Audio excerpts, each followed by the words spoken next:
नमस्कार. या बुलेटिनमध्ये पुन्हा एकदा आपलं सगळ्यांचं स्वागत. चला गाव कुसात नेमकं कुठे कुठे आत्ता या क्षणापर्यंत काय घडलं जाणून घेणार आहोत गावाकडच्या 50 बातम्यांमध्ये. सुरुवात करूयात. भाजपच्या कार्यकर्त्यांनी मुंबईतील काँग्रेसच्या कार्यालयाबाहेर तोडफोड केली. भाजप युवा मोर्चाचे कार्यकर्ते आक्रमक झाल्यानं त्यांनी कार्यालयाबाहेर राडा केला. भाजपच्या कार्यकर्त्यांनी काँग्रेस कार्यालयाबाहेर राडा करत तोडफोड केलेली आहे. या प्रकरणी पोलिसांनी जमावावर लाठीचार्ज केलाय. भाजपच्या संतप्त कार्यकर्त्यांनी मुंबईतील काँग्रेसच्या कार्यालयावर हल्ला केलाय आणि यावेळी कार्यालयातील पोस्टरवर आंदोलनकर्त्यांनी शाईफेक केली. काँग्रेस कार्यालयावरील हल्ल्याचा वडेट्टीवारांनी निषेध केला. यावेळी तोडफोड करणाऱ्यांवर कठोर कारवाई करण्यात यावी अशी मागणीही वडेट्टीवारांनी केली. काँग्रेस कार्यालयावरील हल्ल्याचा आदित्य ठाकरेंनी निषेध केला आहे. राज्यात गृहमंत्री नाहीत, त्यामुळे कायदा सुव्यवस्थेचा प्रश्न ऐरणीवर आलाय असा हल्लाबोल आदित्य ठाकरेंनी केला. अजितदादा एक दिवस मुख्यमंत्री होतीलच असं वक्तव्य मुख्यमंत्री देवेंद्र फडणवीस यांनी केलंय. तर मुख्यमंत्री होण्यासाठी त्यांनी अजित पवारांना शुभेच्छा देत विरोधकांवर हल्लाबोल केला. विरोधक संविधानावर अविश्वास दाखवतात, निकाल विरोधात गेला की लोकशाहीचा खून होतो असा आरोप करतात. मात्र त्यांनी स्वतःचं आत्मपरीक्षण करायला हवं असा टोला मुख्यमंत्री देवेंद्र फडणवीस यांनी लगावला. मी आधुनिक अभिमन्यू आहे आणि आधुनिक अभिमन्यूला चक्रव्यूह भेदता येतं. आम्ही जी आश्वासनं दिली ती पूर्ण करणार आणि सुरू केलेल्या योजना बंद होऊ देणार नाही असं वक्तव्य मुख्यमंत्री देवेंद्र फडणवीस यांनी केलंय. देवेंद्र फडणवीसांनी महाविकास आघाडीवर हल्लाबोल केलाय. महाविकास आघाडीची फेक नरेटिव्हची फॅक्टरी लवकरच उद्ध्वस्त करणार असा इशारा फडणवीसांनी दिला. लाडकी बहीण योजना लवकरच पुन्हा सुरू होणार आहे. अधिवेशनानंतर लाडक्या बहिणींची त्यांच्या बहिणीच्या खात्यात पैसे येतील असं आश्वासन मुख्यमंत्री देवेंद्र फडणवीस यांनी दिलंय. मुंबईतील मेट्रो 3 प्रकल्प मे 2025 पर्यंत सुरू होणार अशी घोषणा मुख्यमंत्री देवेंद्र फडणवीस यांनी केली आहे. नाना पटोलेंनी मुख्यमंत्री देवेंद्र फडणवीसांवर हल्लाबोल केलाय. फडणवीसांनी आज निवडणूक आयोगाची वकिली केली, त्यामुळे दाल में कुछ काला काला नाही तर पुरी दाल ही काली आहे असा हल्लाबोल पटोलेंनी केला. मल्लिकार्जुन खरगे यांनी राज्यसभा सभापतींना पत्र लिहिलं. या पत्रात खरगेंना धक्काबुक्की झाल्यानं दुखापत झाल्याची तक्रार करण्यात आली. त्याचसह धक्काबुक्की करणाऱ्यांवर कारवाईची मागणी करण्यात आली. रवींद्र वायकरांना मोठा दिलासा मिळाला. रवींद्र वायकरांची खासदारकी कायम राहणार आहे. अमोल कीर्तीकरांनी केलेली निवडणूक याचिका उच्च न्यायालयानं फेटाळली. सिल्लोडमध्ये आमदार अब्दुल सत्तारांकडून आभार मेळावा घेण्यात आला. दरम्यान 2.5 वर्षांनंतर मी पुन्हा येणार असं म्हणत सत्तारांनी 2.5 वर्षांनंतर मिळणाऱ्या आपल्या मंत्रिपदाचे संकेत दिले. रणजितसिंह मोहिते पाटलांनी जिल्हा मध्यवर्ती सहकारी बँकेत आर्थिक घोटाळा केल्याचा आरोप राम सातपुते यांनी केला. दरम्यान नियमानुसार मोहिते पाटलांचे सहकारी साखर कारखान्याचे संचालक पद रद्द करावं अशी मागणी जी आहे ती त्यांनी केली. धरणगावात सदाभाऊ खोत आणि गोपीचंद पडळकरांच्या प्रतिमेला जोडे मारो आंदोलन करण्यात आलं. शरद पवारांवर टीका केल्यानं दोघांवर गुन्हा दाखल करण्याची मागणी जी आहे ती पोलिसांनी केली. महिला आयोगाच्या अध्यक्षा रुपाली सांगणकर यांच्या उपस्थितीत सिंधुदुर्गात महिला आयोग आपल्या दारी हा कार्यक्रम घेण्यात आला. दरम्यान लाडकी बहीण आर्थिकदृष्ट्या सक्षम झालेली असून त्या सुरक्षितही व्हाव्यात अशी भावना चाकणकर यांनी व्यक्त केली. दौंडचे आमदार राहुल कुल यांनी करकूम MIDC सुरू असलेल्या गैरकारभाराचा विधानसभेत पाडा वाचला. ड्रग्ज प्रकरण, प्रदूषण या सगळ्या विषयांकडे लक्ष घालण्यात यावं अशी मागणी त्यांनी केली. संतोष देशमुख हत्या प्रकरणात काही नेत्यांच्या दबावामुळे पोलीस प्रशासन जाणून बुजून आरोपीला पकडत नाहीये अशी शंका मनोज जरांगे पाटलांनी व्यक्त केली.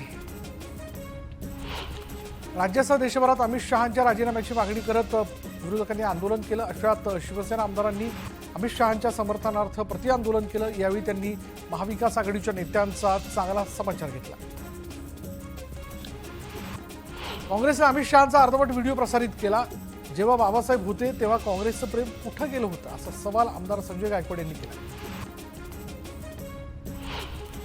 अमोल मिटकरींनी देखील शहांविरोधातील आंदोलनाचा समाचार घेतला. तुमच्या काळात अनेक लोकांनी अशी वक्तव्य केली, तेव्हा त्यांनी राजीनामे दिले का असा खोचक सवाल अमोल मिटकरी यांनी केला.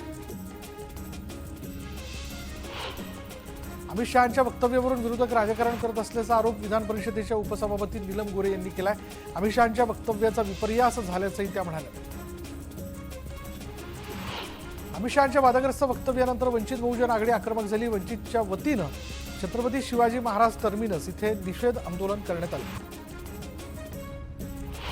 यवतमाळमध्ये काँग्रेस कार्यकर्ते आणि आंबेडकरी अनुयायांनी अमित शहांविरोधात आंदोलन केलं. अमित शहांची हकालपट्टी करून त्यांनी राजीनामा द्यावा अशी मागणी कार्यकर्त्यांनी केली.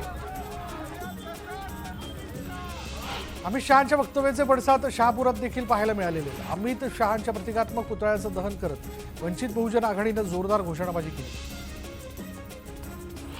छत्रपती संभाजीनगरात वंचितचे कार्यकर्ते आक्रमक झालेत. अमित शहांच्या वक्तव्याचा निषेध करत शहांच्या प्रतिकात्मक पुतळ्याचं दहन करण्यात आलं.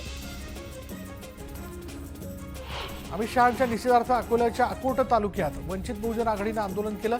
यावेळी अमित शहांच्या प्रतिकात्मक पुतळ्याचं दहन करत निषेध व्यक्त करण्यात आला. अमित शहांच्या वक्तव्याच्या विरोधात आंबेडकरी समाज आक्रमक झाला. अमित शहांनी माफी मागावी अशी मागणी जी ती करण्यात आली आहे. शहांनी माफी मागितली नाही तर राजीनामा द्यावा अशी मागणीही यावेळी करण्यात आली. अमित शहांच्या वक्तव्याच्या निषेधार्थ नाशिकमध्ये काँग्रेसकडून आंदोलन करण्यात आलं. केंद्र सरकारविरोधात घोषणाबाजी करत निषेध करण्यात आला. नाशिकच्या चांदोडमध्ये भीमसैनिकांना रास्ता रोको करत भीमसैनिकांनी अमित शहांच्या पुतळ्याचं दहन केलं. अमित शहांवर अॅट्रॉसिटीचा गुन्हा दाखल करण्याची मागणी आंदोलकांनी केली. पीबीआय ब्लॉक इंडियाच्या वतीनं विधान भवनावर मोर्चा काढण्यात आला. स्वतंत्र विदर्भ राज्याच्या मागणीसाठी आंदोलन करण्यात आलं. सोलापूर मार्केट कमिटीत माथाडी कामगार आक्रमक झाले. केंद्रीय गृहमंत्री अमित शहांच्या प्रतिमेला जोडे मारून त्यांनी निषेध व्यक्त केला. महामार्गावर जाण्यापासून रोखल्यानं आंदोलकांनी मार्केट कमिटीतच ठिय्या मांडला.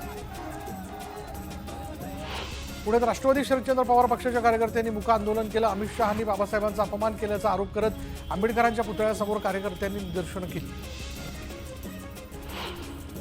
कांद्यावरील निर्यात शुल्क रद्द करण्याची मागणी जी आहे ती उपमुख्यमंत्री अजित पवार यांनी केंद्र सरकारकडे केली. केंद्रीय मंत्री पियुष गोयल यांना पत्र पाठवत त्यांनी ही मागणी केली.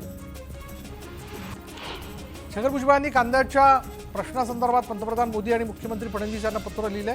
पत्राद्वारे कांद्यावरील 20% निर्यात शुल्क माफ करण्याची मागणी त्यांनी केली. आंतरजातीय आणि आंतरधर्मीय विवाह करणाऱ्या जोडप्यांसाठी सुरक्षित आवास देण्याचा शासनाने मोठा निर्णय घेतला. ऑनर किलिंग रोखण्यासाठी हेल्पलाईन नंबरसह गेस्ट हाऊस केलं जाणार आहे आणि सरकारच्या या निर्णयाचं अनिसनी स्वागत केलं. एसटीने प्रवास करणाऱ्या प्रवाशांसाठी आनंदाची बातमी आहे. येत्या नवीन वर्षात एसटीमध्ये 3500 साध्या बसेस दाखल होणार असल्याची माहिती एसटी महामंडळाच्या अध्यक्षांनी दिली.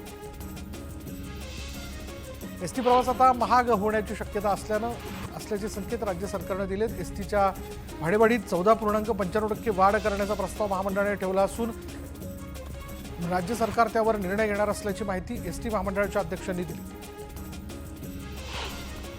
लातूर जिल्ह्यातील औसा तालुक्यातील गुबाळ, नांदुर्गा, मंगरूळ, सास्तूर परिसरात भूगर्भातून मोठा आवाज येत असल्यानं नागरिकांमध्ये भीतीचं वातावरण पसरलंय. तर काही नागरिकांनी भूकंपाचे सौम्य धक्के जाणवल्याची शक्यता देखील वर्तवली. चाळीसगावच्या घाडरोडवरील 50 अतिक्रमणांवर चाळीसगाव नगरपालिकेने बुलडोझर फिरवला. शहरातील अतिक्रमण दूर केल्यानं नागरिकांना दिलासा मिळाला. सुधीर मुनगंटीवारांना मंत्रिपद नाकारल्यानंतर चंद्रपूरच्या उद्योजकांमध्ये निराशा पसरली आहे. चंद्रपूरमध्ये 75,000 कोटींच्या गुंतवणुकीचे सामंजस्य करार झालेले. दरम्यान हक्काचा पालकमंत्री राहणार नसल्याने या प्रकल्पांबाबत भविष्यातील एकूण प्रगती याबद्दल उद्योजकांनी चिंता व्यक्त केली. वाशिम जिल्ह्यातून जाणाऱ्या अकोला नांदेड राष्ट्रीय महामार्गाचं चौपदरीकरण करावं अशी मागणी जी ती मनसेने केली. महामार्गाचं चौपदरीकरण न केल्यास तीव्र आंदोलनाचा इशाराही मनसेने दिला. पालघर जिल्ह्यातील जिल्हा परिषद शाळांचा सावळा गोंधळ पुन्हा एकदा समोर आलाय. शाळेतील गैरहजर विद्यार्थ्यांना हजर दाखवून त्यांच्या नावे पोषण आहार लाटण्याचा प्रकार समोर आला. यावलच्या सुतारवाड्यातील अंगणवाडीत मुलांना दिलेल्या पोषण आहारात चक्क अळ्या सापडल्यात. यानंतर संतप्त पालकांनी पोषण आहाराचं भांडं जे ते थेट तहसीलदारांकडे नेलं आणि दरम्यान पालकांच्या आक्रमक भूमिकेनंतर तहसीलदारांनी पुरवठादार आणि ठेकेदारावर कारवाई करण्याची ग्वाही दिली. सांगली जिल्हा मध्यवर्ती सहकारी बँकेनं एनपीए कमी करण्यासाठी प्रयत्न सुरू केले. मार्च अखेरपर्यंत थकबाकी वसुलीसाठी मोहीम राबवण्यात येते. त्यामुळे 8,35,00,000च्या वसुलीसाठी तब्बल 60 कर्जदारांना जप्तीची नोटीस बजावण्यात आली आहे.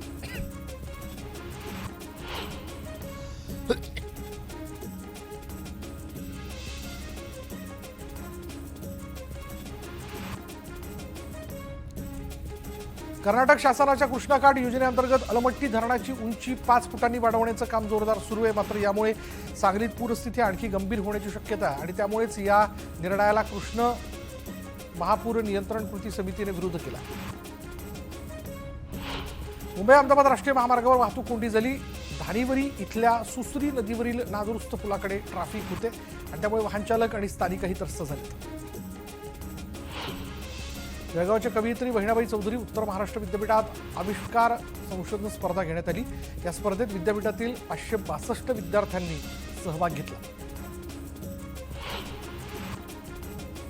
कांद्याच्या दरात होत असलेल्या घसरणीमुळे शेतकरी संतप्त झालेले आहेत. कांद्याला कवडीमोल भाव मिळत असल्यानं संतप्त शेतकऱ्यांनी लासलगाव कृषी उत्पन्न बाजार समितीमधील कांद्याचे लिलाव बंद पाडले. जुन्नरमध्ये बिबट्यांच्या हल्ल्यापासून बचावाकरता मेंढपाळांसाठी सुरक्षित तंबूचं वाटप करण्यात आलं. वन विभागाकडून 58 गावांमधील 202 मेंढपाळ बांधवांना या तंबूचं वाटप करण्यात आलं. सांगलीमधील मिरजच्या गणेश तलावामध्ये शेकडो माशांचा मृत्यू झाल्याचं समोर आलं. पाण्यातील प्रदूषणामुळे माशांचा मृत्यू झाला असून 2 दिवसात 600 किलो मासे बाहेर काढण्यात आले. पीबीआय ब्लॉक इंडिया समाजाच्या वतीनं विधान भवनावर धडक मोर्चा काढण्यात आला. यावेळी अतिक्रमण हटवण्याची अन्यायकारक मोहीम थांबवण्यात यावी अशी मागणी करण्यात आली. मंत्री संजय राठोड यांना वाशिमचं पालकमंत्रीपद देऊ नये या मागणीसाठी वाशिम जिल्ह्यातील शिवसैनिकांनी निदर्शनं केली. संजय राठोडांविरोधात यावेळी जोरदार घोषणाबाजी करण्यात आली. सातारा स्वाभिमानी शेतकरी संघटना आक्रमक झालेली आहे. निवेदन देऊनही दखल न घेतल्यानं संतप्त झालेल्या शेतकऱ्यांनी आणि दूध उत्पादक शेतकऱ्यांनी 23 डिसेंबरला आंदोलनाचा इशारा दिला. परभणी घटनेच्या निषेधार्थ जळगावच्या चोपड्यामध्ये भीमसैनिकांनी निषेध मोर्चा काढला. संबंधित आरोपीवर कठोर कारवाई करण्याची मागणी आंदोलकांनी केली. जळगावमध्ये दिव्यांग बांधवांनी जिल्हाधिकारी कार्यालयावर मोर्चा काढला. दिव्यांग भवनासाठी जागा उपलब्ध करून देणं तसंच दिव्यांगांच्या विकासासाठी 5% निधीची तरतूद करण्यासह विविध मागण्यांसाठी हे आंदोलन करण्यात आलं.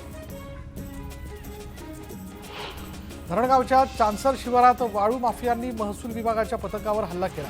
दरम्यान या हल्ल्याच्या निषेधार्थ जळगाव जिल्हा तलाठी संघाकडून कामबंद आंदोलन करण्यात आलं. परभणीमधील घटनेच्या निषेधार्थ बीडच्या आंबेजोगाईत निदर्शनं करण्यात आली. या आंदोलनात सहभागी असलेल्यांपैकी 50 आंदोलकांना अटक करून सोडून देण्यात आलं. पाणीपाळी काळात किमान 20 तास वीज द्यावी आणि या मागणीसाठी नांदेडमध्ये जलसमाधी आंदोलन करण्यात आलं. महावितरणने लक्ष न दिल्यानं शेतकऱ्यांनी बंधाऱ्यात जलसमाधी आंदोलन केलं. धुळ्यामध्ये